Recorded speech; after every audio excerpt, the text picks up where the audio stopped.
quero agradecer a presença da professora Anete Ferraz, a toda a equipe da GRE, a todos os participantes, todos os professores de língua portuguesa da regional do Sertão do Médio São Francisco, sejam todos bem-vindos para esse momento tão esperado com a professora Roxane Rojo. E vamos passar brevemente as palavras de boas-vindas para a professora Anete, antes de convidarmos a professora Roxane Rojo. Sou professora Anete Ferraz, gestora da GRE de Sertão do São Francisco, conhecida na comunidade surda dessa forma, e de dizer que é um prazer enorme estar aqui com essa parceria, Jean, com a universidade, sob sua coordenação, sendo parceira do Inovador Projeto, que trata, na verdade, de uma parceria que aproxima muito a universidade da escola pública, da rede pública da educação básica. Somos grandes parceiros, parceiros em potencial, e essa é uma oportunidade ímpar da gente estar trazendo hoje na nossa web estudo, não é? Toda a nossa grande doutora, que a nossa espera maior foi essa, a gente pede desculpas ao público, mas assim, abraçar com um abraço do tamanho do vale para todos os participantes dessa web conferência, web estudo, web formação.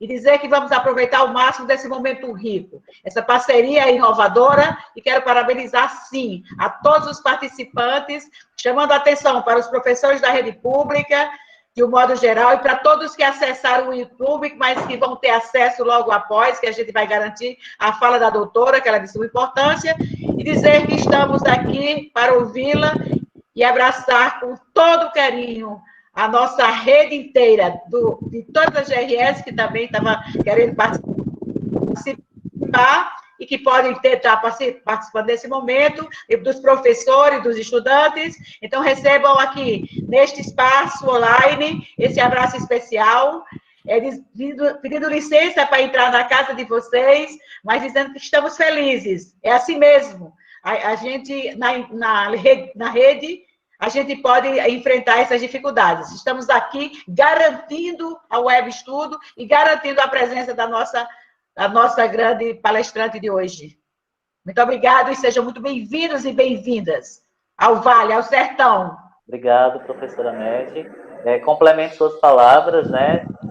Também agradecendo a participação de todos, aqueles que são estudantes de graduação, de pós-graduação, professores de outros estados do país que estejam aqui conosco, sintam acolhidos, tá? Pelo Profic Letras, pela GRE Petrolina, Pernambuco.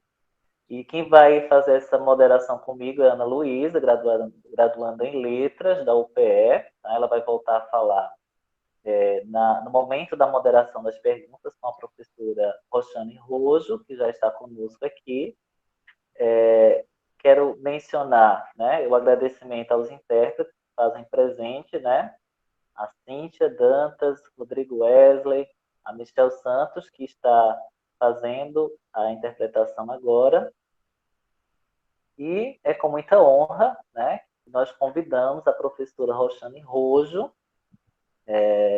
Temos essa convidada aí que é referência nacional, internacional, quando falamos de multiletramentos, né, TEDx.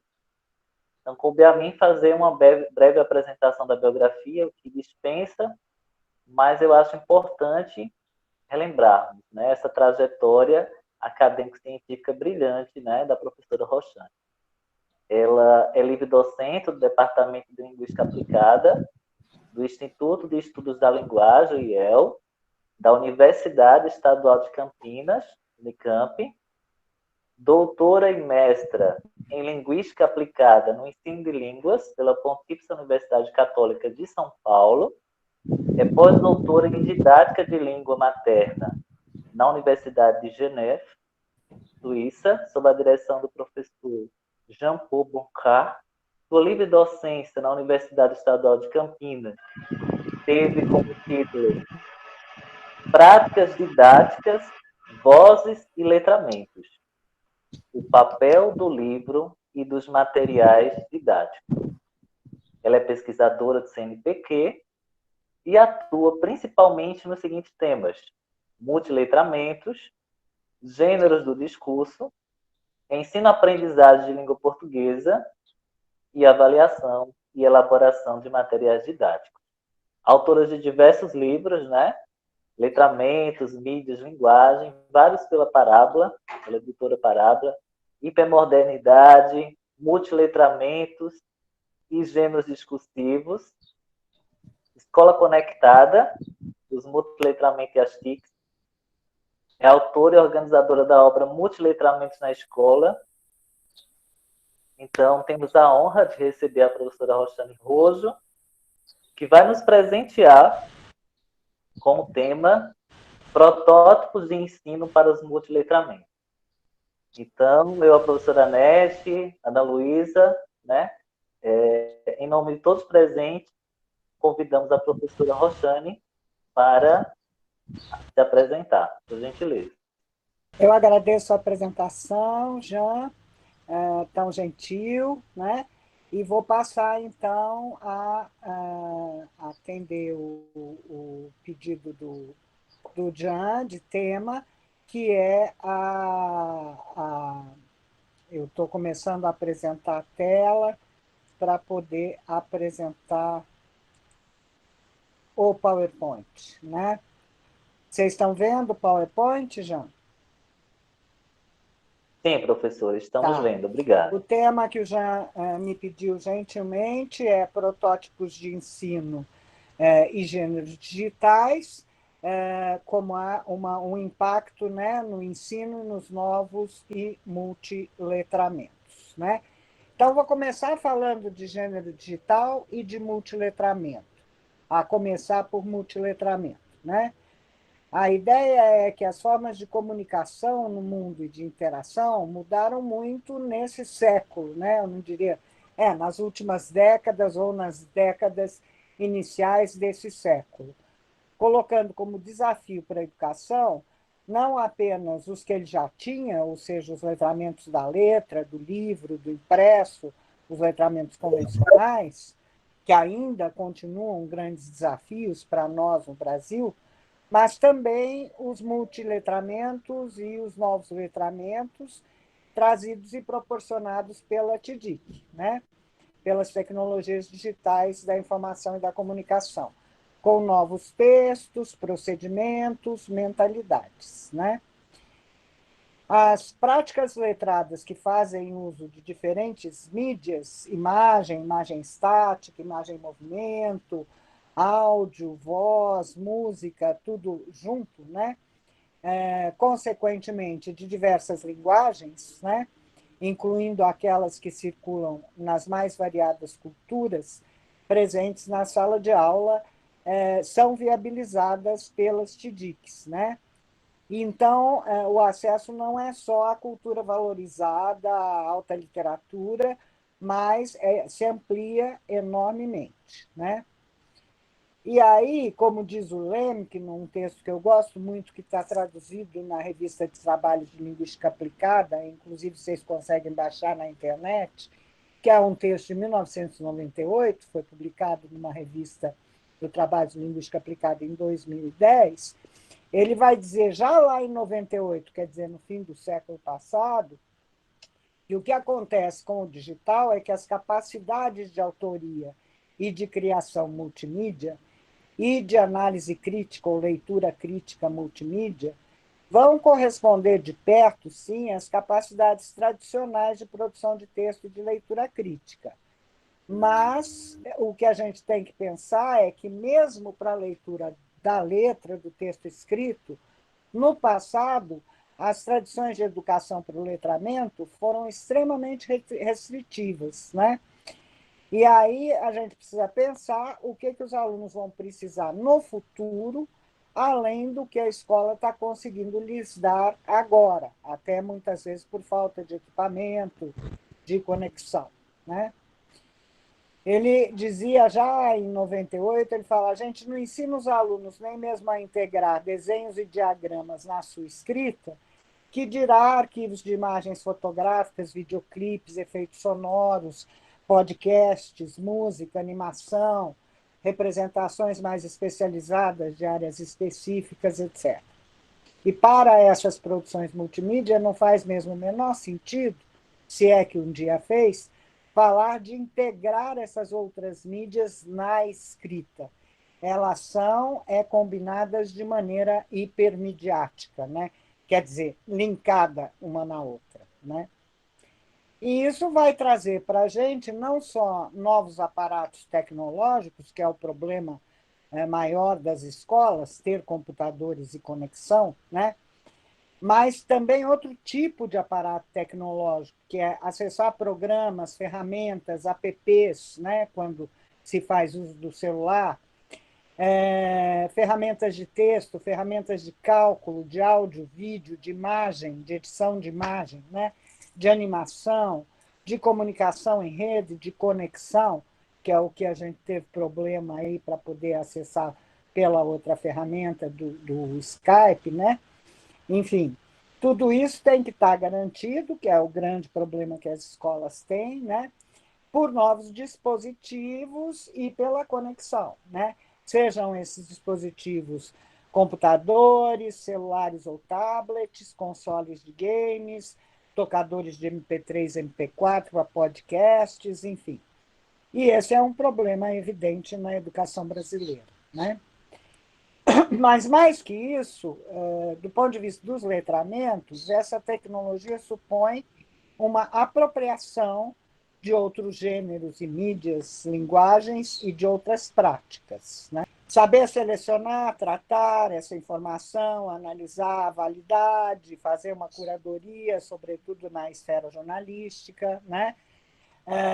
Saber como publicar, redistribuir e intensificar o acesso, né, às nossas publicações, saber remixar e transformar informações, apreciar, comentar, curtir, seguir, filtrar, enfim. São realmente novos letramentos que se instalam com as novas tecnologias digitais e principalmente com as redes sociais. Né? Isso implica domínio de softwares de edição de texto escrito, de áudio, de imagem estática, de vídeo. Isso implica assumir um lugar protagonista nas redes sociais e fora delas. Isso implica ter uma postura cidadã e colaborativa, né? E isso implica usar adequadamente e eticamente, sobretudo, a voz ampliada que nos é possibilitada pelas novas tecnologias. Né? Então, implica também que o ensino incorpore essas questões. Né? E, para fazer isso, eu tenho proposto já há alguns anos, na verdade, a ideia de protótipos de ensino. Né?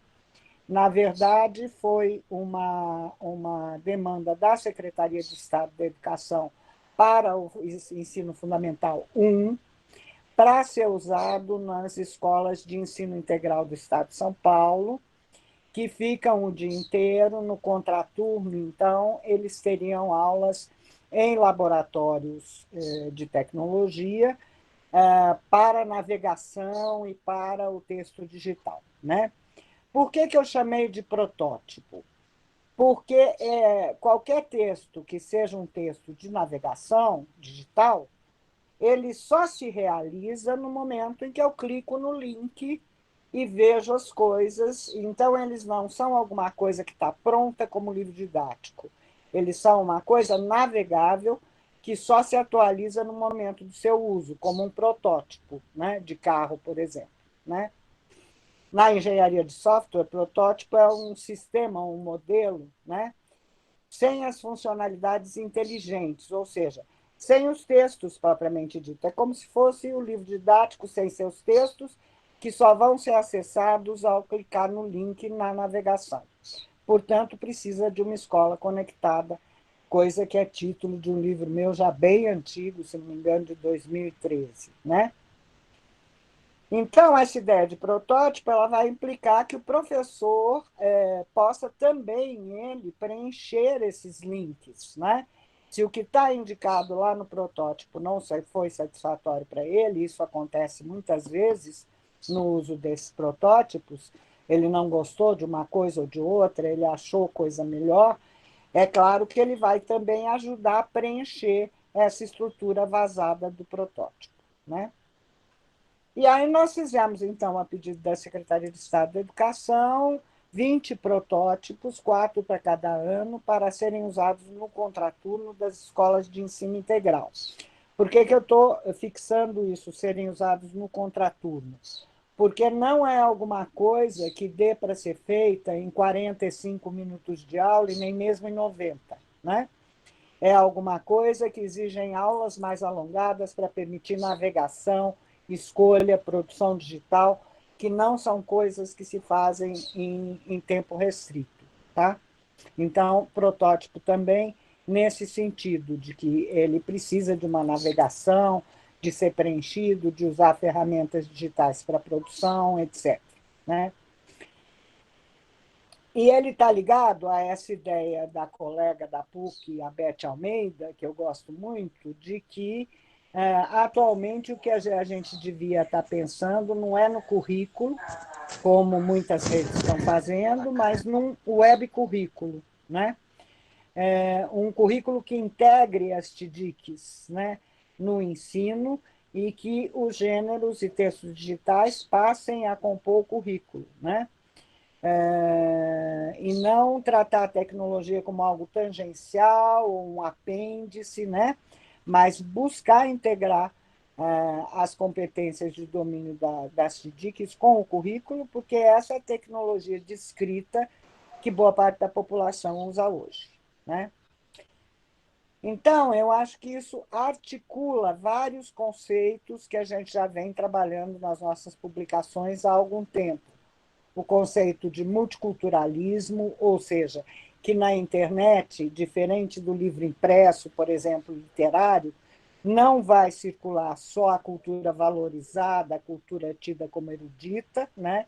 Como costuma circular em língua portuguesa na escola, os livros dos grandes autores, mas vai circular todo tipo de coisa, espelhando todo tipo de cultura, todas as tribos da cultura juvenil e tal. Então, esse é um primeiro impacto.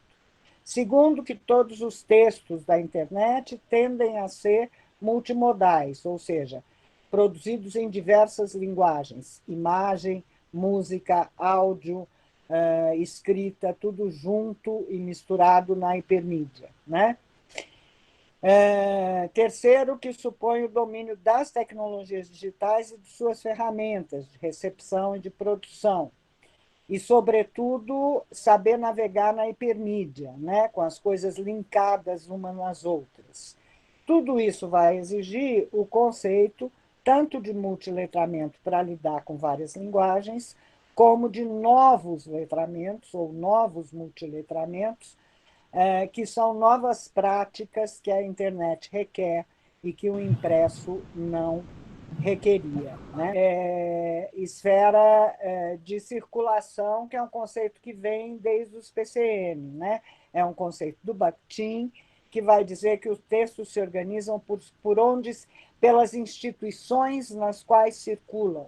Então, uma coisa é um texto literário ou artístico, outra coisa é um texto jornalístico, outra coisa são nossas conversas cotidianas, ou nossa participação no Facebook, que é uma rede que privilegia a esfera cotidiana, outra coisa é escrever para a ciência, e assim vai, né?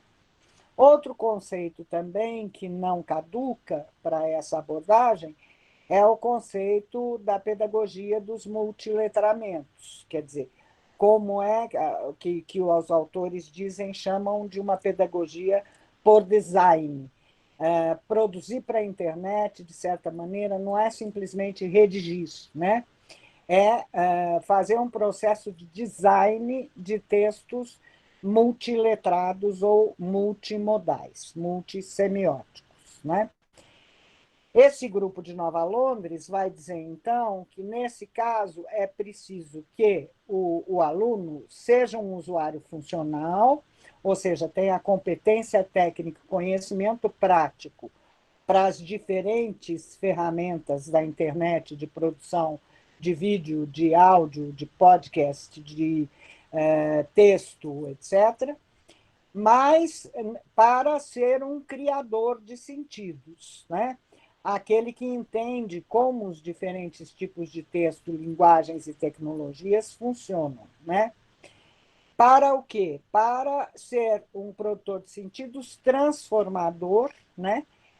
Que é aquele que usa o que foi aprendido de novos modos para produzir conteúdos novos, e para fazer isso é preciso que ele seja analista crítico do que circula na internet e fora dela, ou seja, aquele que entende que tudo que é dito e lido e estudado é fruto de seleção prévia de um posicionamento, né?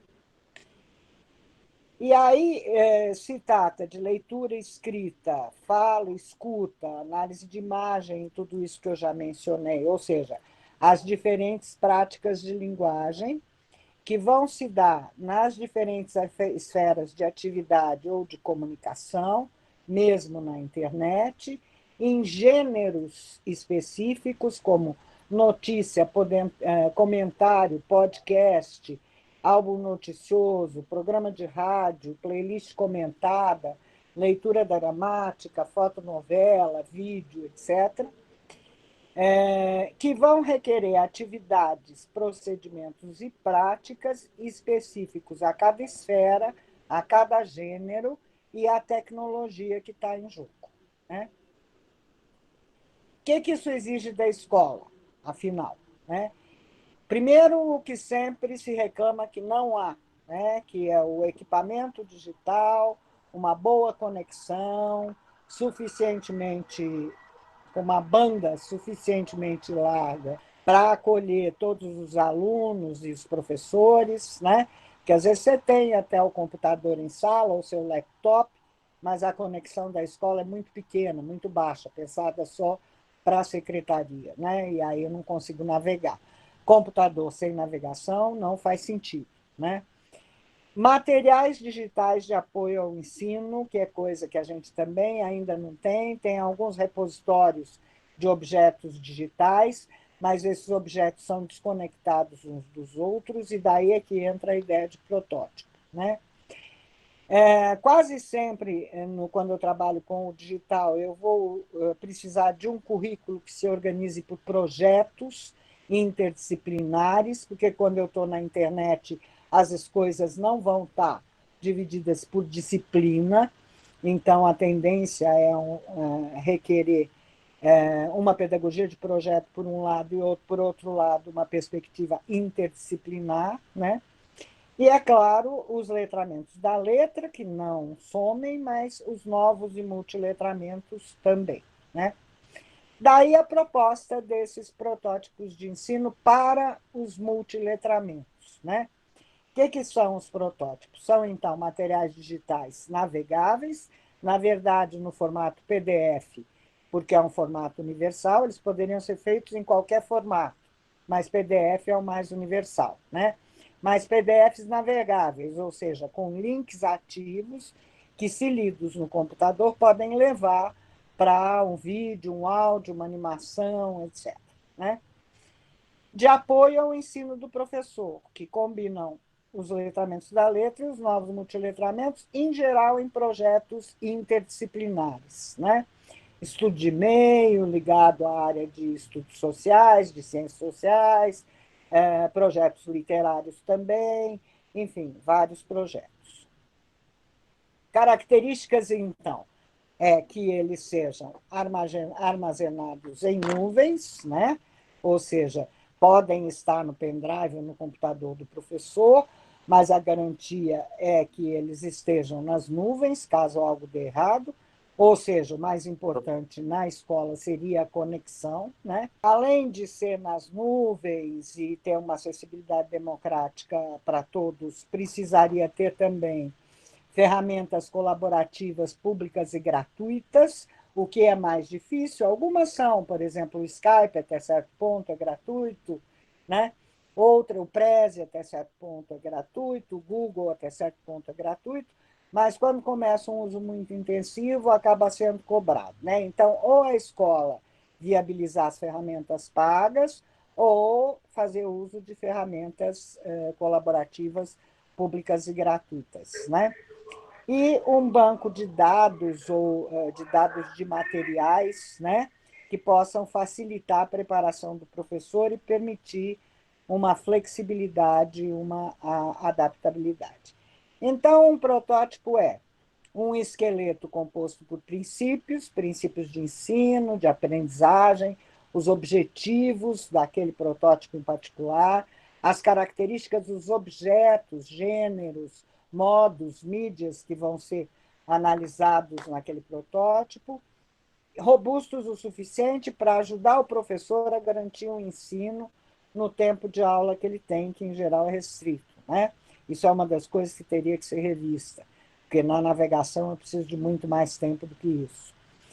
Em segundo, eles são hipermídia, uma coisa linkada na outra, e, portanto, são multimodais ou multissemióticos, né? Tem uma estrutura hipertextual ou hipermediática, e tendem a ser multiculturais, combinando diferentes coleções culturais, né? Populares, valorizadas, enfim, né? Em várias direções, né? Se eu quisesse simplificar, eu poderia dizer que esses protótipos são, e eu vou terminar mostrando um, sequências didáticas, que é um conceito mais conhecido de vocês, né? Mas sequências didáticas que são vazadas, por quê? Porque as coisas digitais só vão rodar quando eu clicar, né? Elas não estão. A sequência didática costuma ser impresso. As coisas não podem rodar em impressos, né? Então elas são vazadas. Eu tenho lá uma imagem, um link, clico nele e daí é que vai realmente ficar preenchido, né? Por quê? Justamente porque é multiletramento e novo letramento, ou seja, é digital, então tem que ter o funcionamento do digital. Acompanhados de ferramentas e tutoriais com explicação sobre os princípios dirigidos ao professor, né? Nós produzimos, a pedido da secretaria, vários protótipos, na verdade, 20 protótipos, né? Para o Fundamental 1, do primeiro ao quinto ano, 4 por ano, né? Então, esses protótipos pertenciam a diferentes esferas. Na esfera cotidiana, a gente tinha, por exemplo, um protótipo de receita, outro de festa de aniversário, outro de fazer origami. Na esfera jornalística, a gente tinha um sobre divulgação científica sobre computador, outro sobre a questão da linha de tempo, enfim, né? No artístico literário, a gente tinha sobre poemas, sobre conto de fadas, na divulgação científica sobre animais, isso é para os pequenininhos, primeiro ano, né? Sobre biomas e ecossistemas, sobre como produzir uma horta e vegetais, enfim. E na jornalística, a gente tinha estudo de e-mail do bairro do aluno ou da comunidade onde fica a escola, a história do Brasil por meio da história da culinária, por exemplo, né? Mata Atlântica, no científico, água, a questão da água no Brasil, lendas e canções, lendas ilustradas, tal. Sempre seguindo aquela pedagogia dos multiletramentos que eu já tematizei, né? Que o aluno vai primeiro ser um usuário para criar sentidos, mas para isso ele vai analisar para poder transformar o que foi analisado, né? Para o usuário funcional, é preciso que ele domine os softwares de navegação, Google, né? De edição de texto escrito, de imagem, de áudio, de vídeo. Então, PowerPoint, Word, Google Imagens, Paint, Audacity, Vucaru, Windows Movie Maker, assim vai, né? Para ser analista crítico, é preciso ele saber apreciar, comentar, curtir, seguir, fazer leituras críticas de vídeos e animações, de áudios, de textos, etc. Para ser criador de sentido, é preciso que ele saiba remixar e transformar informações, assumir um lugar protagonista, ter postura crítica e colaborativa, usar adequadamente e eticamente a voz, né, que é possibilitada a ele, remixar e transformar informações, saber publicar, distribuir, saber apreciar e comentar, ética e adequadamente, etc. Né? E aí eu vou, então, sair daqui para apresentar a vocês, terminando já a minha fala, um exemplo de protótipo, o protótipo número 7, que foi feito para a Rede Pública do Estado, que é sobre poema. Esse protótipo 7, então, é sobre dois temas, canção e duas modalidades de linguagem, canção, música e poemas, né? Então, letra de canção versus poema, né? Para alunos do segundo ano do Fundamental 2. Sempre os protótipos começam assim, com um alô para o professor e para os alunos, né? E com uma espécie de índice das atividades, né, que estão aqui. Então, a primeira é sobre poema e canção, o parentesco entre poema e canção. A segunda unidade é sobre melodia, ritmo e canção, então vamos concentrar na música, né? A terceira é produção, né? Então, musicando poemas, atividades de declamação e depois musicalização de poemas, né? Que não estejam musicados, preferencialmente. Depois, eles vão fazer um videoclipe com imagens de curadoria do Google e gravação de áudio de voz cantando no Vucaru, né? Que é uma ferramenta gratuita. E aí, para mostrar só um pedacinho disso, eu vou ver, por exemplo, como é que começa, né? Por exemplo, se eu clicar nessa imagem, eu vou ter, vai demorar um pouquinho, porque é navegando, a letra da canção e depois a canção, né, do Vinícius. Era uma casa muito engraçada, porque nós vamos trabalhar ela primeiro como poema, né? E depois como música, como canção, né? Opa, eu estou pulando à toa. Aí vamos brincar com os alunos em relação à letra, vai ver essa letra cantada de várias maneiras. Por exemplo, essa é uma brincadeira engraçada, essa. Cadê? Eles vão desenhar uma casa por meio de ferramenta digital, tal.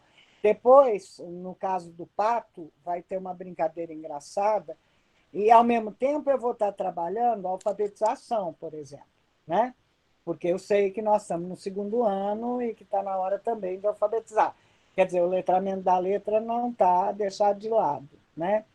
Mas, no caso do pato, a gente tem uma brincadeira que eu não estou conseguindo localizar aqui, que é ouvir em dois ritmos, né? O Pato Pateta, no ritmo de valsa, que é o ritmo que foi gravado pelo Vinícius, e gravado pelo Zeca Pagodinho em ritmo de samba. E daí a gente para analisar a música, né, do Pato. Vamos trabalhar com poemas mais interessantes até do que o Pato do Vinícius, que são os poemas musicados do Arnaldo Antunes, né? Que são sempre todos muito bons, continua com a atividade de alfabetização, tal. Aí é quando a gente passa para o tom, ritmo e canção, né? E aí aqui é o Zeca Pagodinho e o Vinícius cantando em valsa, estão vendo? E em bem mais rápido em samba, para desenvolver a noção de ritmo, né? Daí eles vão musicar poemas, né? Vamos começar com o Trem de Ferro, porque há algumas musicalizações ou declamações quase musicais na internet para o Trem de Ferro, né? Depois vamos para o Trem Maluco, porque aí há musicalizações já feitas. Para isso, eles vão trabalhar com diferentes ritmos. Na verdade, a tarefa é dar 3 ritmos que eles vão praticar: maracatu, nação, ijexá e coco, e aí colocar o poema nos 3 ritmos diferentes, em grupo sempre, né? Todos os trabalhos do protótipo são em grupo. E aí eles vão publicar, né? Essas produções em grupo, todos os protótipos terminam assim, né? Publicando o que os grupos produziram na internet, né? E avaliando por meio de uma rede de microblogs que se chama Tumblr, e avaliando, então, o que foi produzido para a internet. Esse é um exemplo para o segundo ano. Nós fizemos 4 para cada ano, uns mais voltados para literatura, arte e música, outros mais voltados para ciências humanas e sociais, estudos de meio, análise do que acontece com a água antes de chegar na casa das pessoas, enfim. Outros para a área mais de matemática, geometria, etc., e outros mais para a área de ciências exatas, né? De ciências da natureza. Esses protótipos são públicos, mas estão desatualizados. Eu estou no afã de fazer essa desatualizar de link, né? Porque eu fui muito burra, eu não botei, tinha que ter baixado tudo do meu computador e linkado para o meu repositório. Não fiz isso, deixei na internet, muita coisa desapareceu, né? E aí tem que ser algumas insubstituíveis. Por exemplo, eu tinha no Chapeuzinho Vermelho, no Conto de Fada, um conto de fada animado pela Suzy, não sei das quantas, que era uma artista digital plástica genial. Ela morreu e a família tirou tudo dela do ar, em vez de deixar no ar. E o que aconteceu? Eu perdi, nunca mais vou achar, vou ter que lidar com coisas menos interessantes do que tinha para esse Chapeuzinho Vermelho dela, né? Mas, enfim, a internet é muito rica e ela se reproduz, e esse é um acervo básico. Quando há outras boas coisas, né, na minha curadoria, eu boto os links para o professor ao lado, nas instruções, e o próprio professor, se tiver tempo, o problema com o professor que está em sala de aula nunca tem tempo, né, para isso, pode procurar novos textos, novos vídeos, novos áudios, mas a seu gosto, evidentemente, customizada aí, né? Mas eu pretendo ainda este ano acabar essa revisão. Era isso que eu queria apresentar, eu espero ter ficado no tempo que você me concedeu já. Obrigada Professora pela Roxane, nós que agradecemos imensamente, né, essa primorosa apresentação. Estamos muito felizes e esse momento poder ocorrer, né, nesse formato. E queremos também assim dizer o quanto foi bom a gente ouvir, né? O tempo passou assim um flash porque a gente queria ficar aqui sentado te ouvindo muito mais. E nós já admiramos esses protótipos já há algum tempo, professora. E assim é muito interessante essa proposta, né? E para a ideia de que os professores que trabalham com as séries iniciais, com o processo de alfabetização, né? O quanto é necessário atrelar a alfabetização às tecnologias, às TDICs, né, que faz parte do cotidiano do estudante. Aliás, isso que você está falando é uma coisa muito interessante, que a gente está aplicando eles numa escola de ensino integral, lá de Sumaré, em São Paulo, um aluno meu e eu, né? Para ver o que rola, se é viável, né? Porque a gente sabe que o laboratório de computador não vai ter 27 computadores, vai ter 10, né? Significa que eu vou pôr 3 moleques num computador. Será que eles vão se matar? Vão. No primeiro dia eles se matam mesmo, sai no tapa para ver quem vai manejar, até conseguir combinar um procedimento, hoje uso eu, amanhã mexe você e tal, em que os 3 possam trabalhar juntos, enfim. Não é uma sala de aula ali em coluna, né? Essa é a principal reclamação do professor. Aparentemente é uma grande bagunça, mas não é, né? Eles estão aprendendo ali. E aí realmente altera, e altera sobretudo o tempo de aula do professor, né? Porque até entrar no link, ver a coisa, não é uma aula que você dê, então não é para... tudo bem que aqui é Fundo 1, o professor pode usar, ele é polivalente, né? Ele pode usar o tempo que quiser. Mas se for feito para Fundo 2, nem 40, nem 90 dá, né? Então teria que ter uma outra lógica de projeto que não é a que a escola normalmente tem, né? Meu e-mail, deixa eu pôr aqui do lado, onde é que eu abro esse negócio aqui? Sete. Professora, essa proposta é muito interessante para nós, porque o intuito do Profic Letras com a GRE Petrolina é realmente começar a elaboração desses protótipos, né, com os professores que atuam nas séries finais, a princípio, as séries finais do ensino fundamental e também do ensino médio. Nós vamos nos organizar, vamos planejar junto com a CGDE como é que vamos colocar isso em prática, né? visando principalmente a leitura e produção de textos multimodais para as partes cotidianas. Se você quiser, é só me escrever, já me lembrando que eu te dou acesso ao link de onde eles estão. Lembrando que muitos deles estão com o link quebrado ainda, né? Botei meu e-mail aí do lado, viu, gente, no chat, tá? Tem alguém pedindo meu e-mail aqui, eu botei aí do lado. Tá bom? Pessoal, nós tínhamos colocado uma frequência, né, com o formato seria lá no YouTube, está funcionando pelo Meet aqui, mas vai ser disponibilizado. Nós temos 250 pessoas que ficaram aqui sintonizados, né? Nós temos um limite máximo, ou seja, muita gente não conseguiu entrar para poder ver, então nós vamos disponibilizar esse vídeo. Que bom que deu certo, né? Porque eu fiquei bastante preocupada quando a gente não conseguia entrar lá, eu falei, as pessoas vão embora. Eu agradeço quem teve a paciência de aguardar, né? Maravilha, professora. E na frequência vai ter uma palavra-chave para vocês colocarem, é só escrever Profic, a equipe de moderação pode escrever aí, Profic, tá? Porque vai pedir no link lá da frequência para quem se interessar em receber o certificado desse momento com a professora Roxane. E agora a gente passa esse momento para a interação, que eu estou vendo aí que tem muita gente muito ansioso para poder dialogar com a professora Roxane. Então, podem colocar perguntas, eu vou passar para a Ana Luísa, que é graduanda da UPE em Letras, e ela está nessa ação extensionista junto a esse projeto, junto com a GRE, e vai fazer esse momento de interação com a professora Roxane, com o público, tá bem? Então, é com você, Ana Luísa. Obrigado, professor. Estão me ouvindo bem? Sim. Sim. Obrigada, professora Roxane. Foi ótimo, sua fala foi divina. Eu que agradeço o convite de vocês. Nos faz repensar muito sobre nossas metodologias, né? Principalmente agora que a gente está tendo que se reinventar.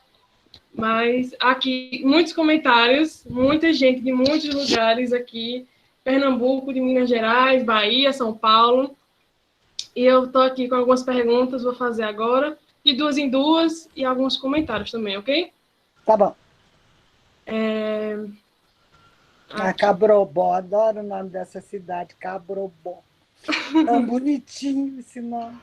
É minha cidade, Rossana. Linda, linda. Linda. O nome é lindo, eu não conheço Cabrobó, mas é mais. Desculpe, filho.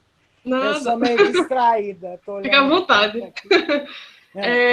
Carla Fracier perguntou: bom dia, professora Roxane. Como potencializar os usos do letramento digital na aula invertida?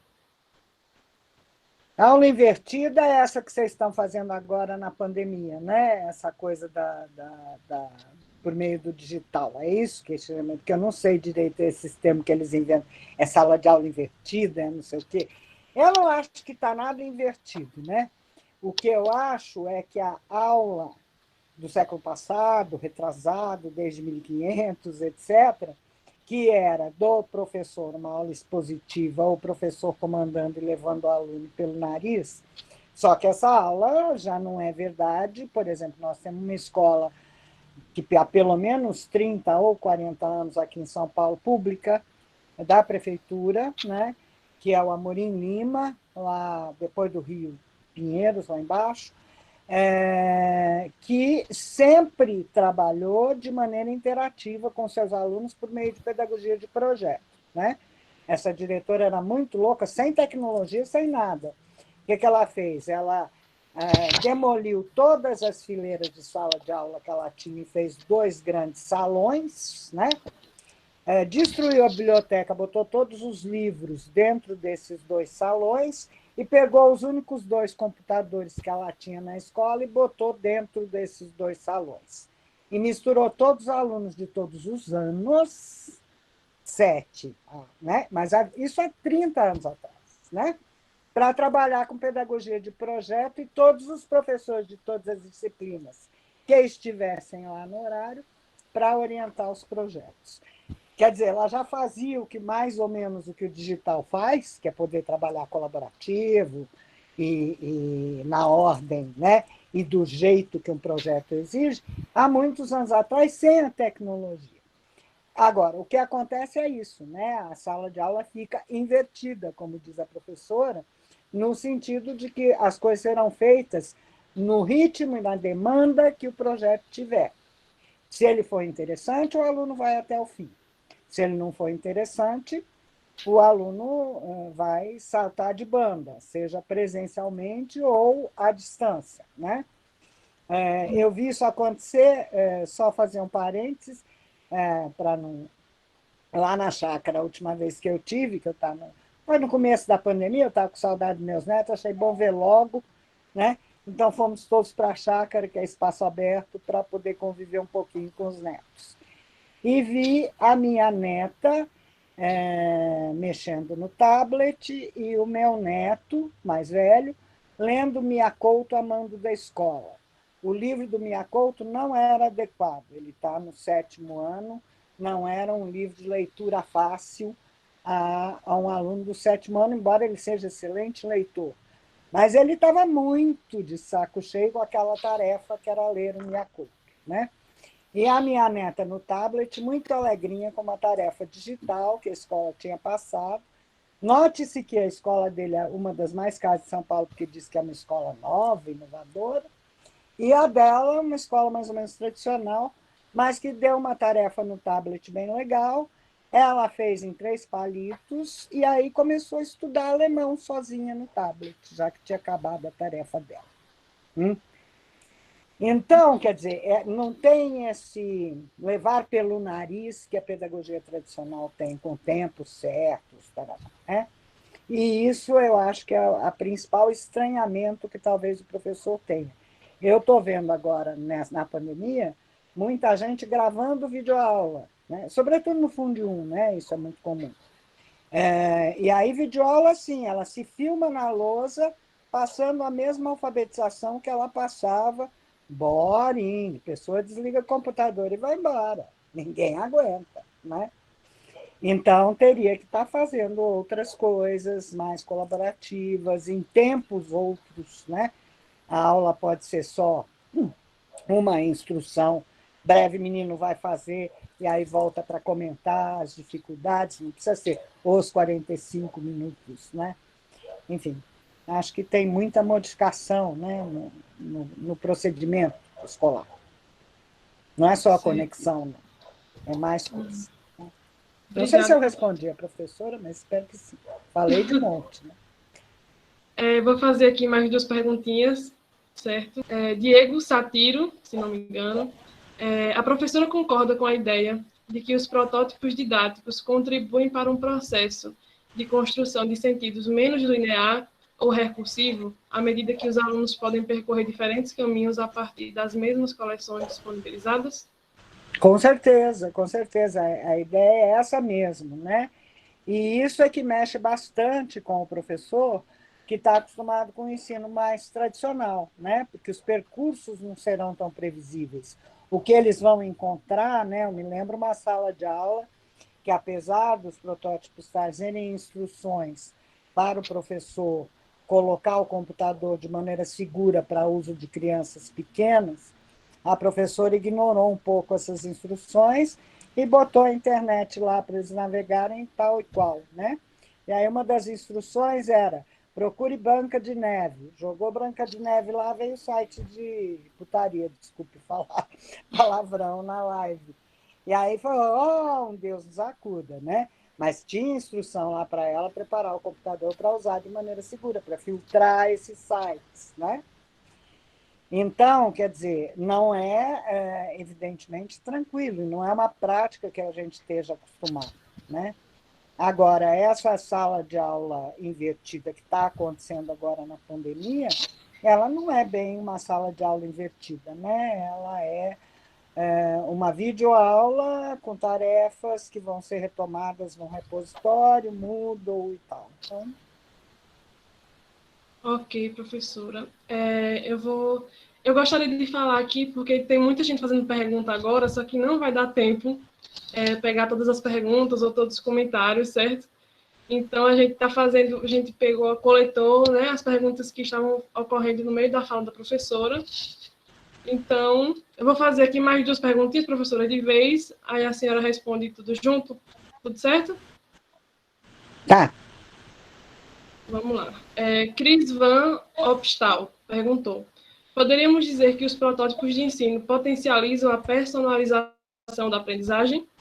E Blazer Lima: estou fazendo um trabalho voltado para o letramento em língua inglesa no viés decolonial e intercultural. Quais são as perspectivas e caminhos a serem traçados nessas perspectivas? Decolonial e pós-colonial? Essa é uma discussão específica de língua estrangeira, sobretudo de língua estrangeira em inglês, né? Nomeadamente, sobretudo, Valquíria e Limário, lá na USP, que trazem muito essa perspectiva decolonial. É uma discussão que até caberia para nós, mas anos atrás, né? Mas muito mais para os professores de inglês, no sentido de não trazer aquele inglês colonizador, né? Aquela discussão de eu vou falar inglês americano ou inglês da Inglaterra, ou eu vou falar inglês do mundo, né? É o povo que defende a ideia de que cada um fala o seu inglês, desde que todo mundo se entenda, né? Enfim, é uma outra perspectiva da entrada do colonizador, né?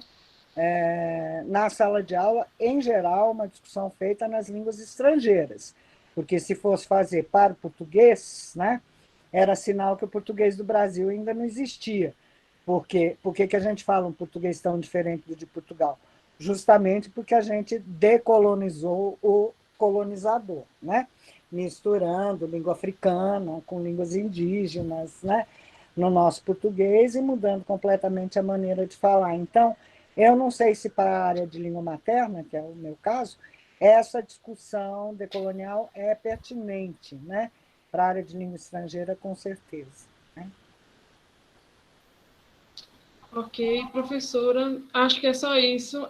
Muitos comentários, não sei se a senhora está acompanhando o chat, mas muitos comentários bons. Então, positivos. Cláudia está dizendo aqui, o inglês é, por si só, colonizador e dominador.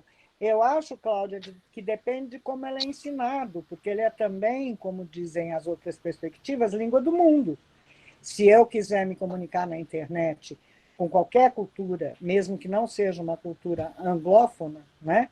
Por exemplo, meus amigos lá de Genebra e tarará, tudo bem que eu falo francês e ele também, eu já conheço eles, mas a primeira vez que eu escrevi para Genebra, eu escrevi em inglês, é claro. Por quê? Porque é língua do mundo, né? Tanto eles são obrigados a não falar francês e falar inglês, né? Quanto eu, aqui no Brasil, também sou, né? A história da antiga língua franca, ou língua do mundo, né? E aí, não é nem o inglês da Inglaterra, nem o inglês dos Estados Unidos, é o brasi-inglês, né? No meu caso, e o franco-inglês, que é de matar, aliás, francês falando inglês, é a coisa mais esquisita do mundo. Acho que a gente até chega mais perto da pronúncia. Mas, enfim, é essa ideia de uma espécie de língua comum, né? Então, eu não acho que ele é sempre, depende de como ele é usado, se ele não se fixa tanto na pronúncia americana ou inglesa, não sei o quê, ele pode ser ensinado como língua franca e não como uma língua sempre colonial, né? Sempre colonizadora. Né?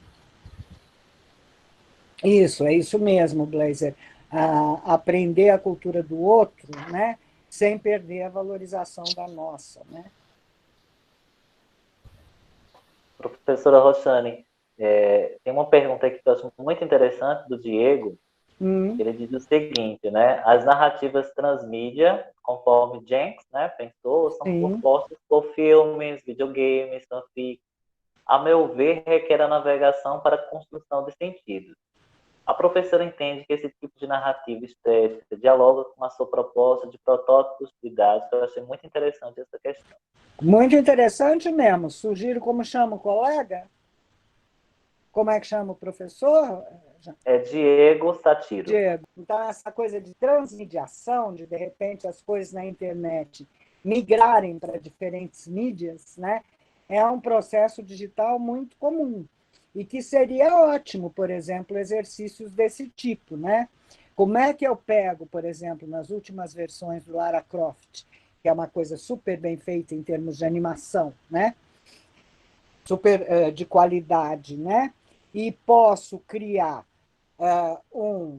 por exemplo, um roteiro escrito, né, para criar uma nova aventura da Lara Croft com as imagens que estão lá no game, né? Separar essas imagens, então, veja, eu estou trabalhando com outra mídia que é a escrita, né?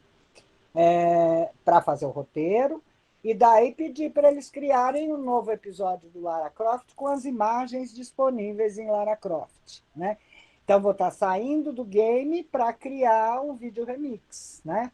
Um vídeo de mistura de imagens. Quer dizer, essa transmídia ela é constante nas coisas que a gente faz na internet, né? Mesmo em publicações bobinhas do Facebook, né? A gente está sempre se valendo dessa republicação ou remixagem de outras mídias que já estavam lá, né? Então, eu acho que a narrativa transmídia, o Jenkins teorizou isso há muito tempo atrás, é um bom exemplo dessa coisa da remediação que acontece o tempo todo quando eu estou trabalhando com o digital, né?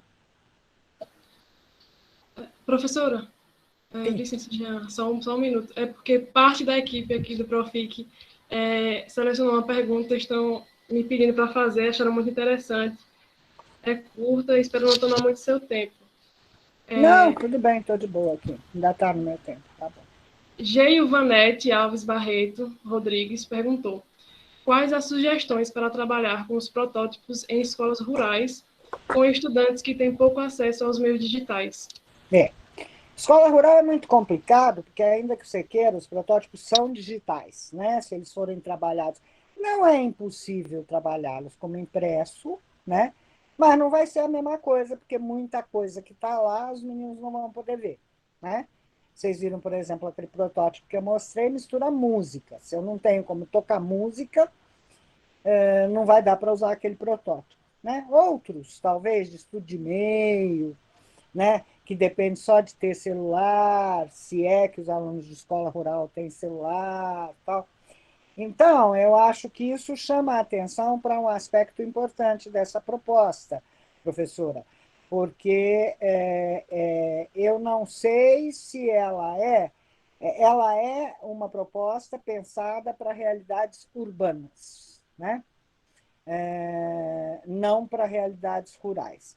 Então, se você está dizendo que a escola é rural, provavelmente, ainda que a escola tenha um número X pequeno de máquinas, né, provavelmente ela não vai ter boa conexão. Estou falando da minha chácara em Águas de São Pedro, né? O máximo que eu consigo é Águas de São Pedro, é São Paulo.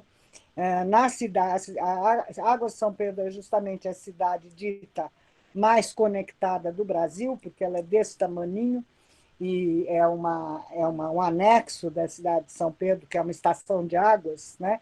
Então, ela tem 2 ou 4 ruas assim, né? Ela é desse tamaninho. E aí o prefeito, há muitos anos atrás, há mais de uma década, botou Wi-Fi na rua com 100 mega, né? Claro, são 5 ruas, 4 ruas paralelas de 20 metros cada uma, né? Aí, até eu. Então, ele botou rapidinho, e virou a cidade mais conectada do Brasil. Mas o que acontece? Dentro da escola, em Águas de São Pedro, eu fiz o material, eles ganharam tablets da Telefônica. Se usou, não usou, porque dentro da escola a conexão não aguentava todo mundo. Então, nessa proposta, a escola tem que ter uma boa e rápida conexão. Então, eu não sei se ela é para a zona rural, né? E nem sei se para o habitante de uma zona rural que vai ficar na zona rural, né? Essa é a perspectiva mais importante do mundo. Acho que não.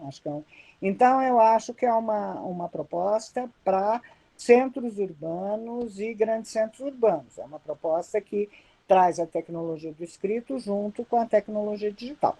Se for o caso de um rural que está se tecnologizando, aí sim poderíamos pensar. Mas, nesse caso, provavelmente, se for isso, estará conectado e tal. Porque em muito lugar rural não tem nem como ter conexão, é aquela coisa via satélite que nunca funciona muito bem, né? Então, Professora eu não sei se para Rossane, qualquer espaço. Diga, filho. Agradecemos muitíssimo, né? Tem muitos insights aqui, muitas perguntas que não vamos poder contemplar, mas inquietou todo mundo, né? De uma forma muito positiva a pensar os protótipos de ensino.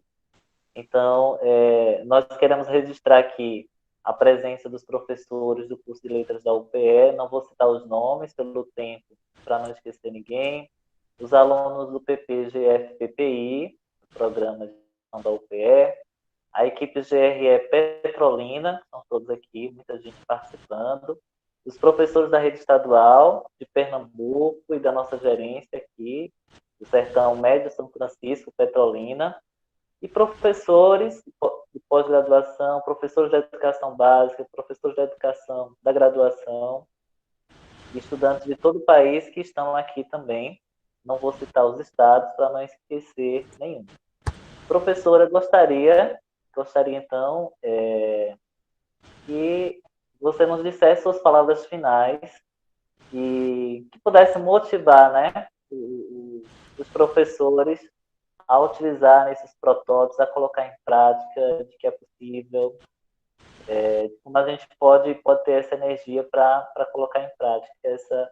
Bom, a primeira coisa, eu vou ver se eu consigo disponibilizar aqui para vocês, vamos ver se eu consigo fazer isso até. Mando pelo seu e-mail o link da pasta dos protótipos para que os professores possam usar. São feitos para primeiro a quinto ano, como eu já disse. Mas, por exemplo, os de quarto e quinto ano, tem um sobre água, um sobre estudo de meio, que podem ser aplicados até o sétimo ano, o professor fazendo os devidos ajustes, né? Mas posso disponibilizar, lembrando que, como eu comecei só a revisar, só o primeiro ano tem alguns revisados, os outros estão com muitos links quebrados. E aí o professor vai ter que procurar onde é que acha alguma coisa como aquilo que está apresentado lá, né? Mas eu, até o fim desse ano, pretendo fazer essa revisão desses links e eles estão disponíveis numa pasta Dropbox minha, né? Então, eu posso mandar o link a essa pasta para você. E aí você bota lá no YouTube ali, tá? Tá bem. Então, agradeço também a Ana Luísa, né, pela segurança, fez a interação muito bem. Aos intérpretes, né, pela disponibilidade, Cíntia, Michel, Rodrigo, foi maravilhoso. E quero já avisar, pessoal, que nós temos um próximo encontro, dia 24, às 10h30, com a Anelisa Ribeiro. Olha que delícia, adoro a Anelisa. Ela é ótima. Ainda por cima é poeta, né? Então, ela é toda literária, adoro a Anelisa. Vou ver, vou entrar. Manda o link para mim também, quero ver a Anelisa.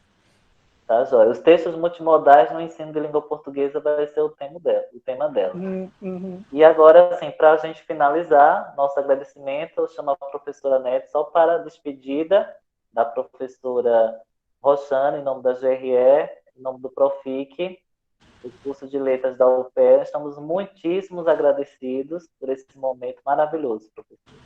Eu agradeço a vocês, eu que agradeço o convite, né? Foi um prazer estar com vocês aqui essa manhã. Agradeço muito o interesse. Eu já até gravei aqui para mim, já copiei o chat aqui do lado para ver o que as pessoas comentaram, porque a gente não consegue acompanhar, né?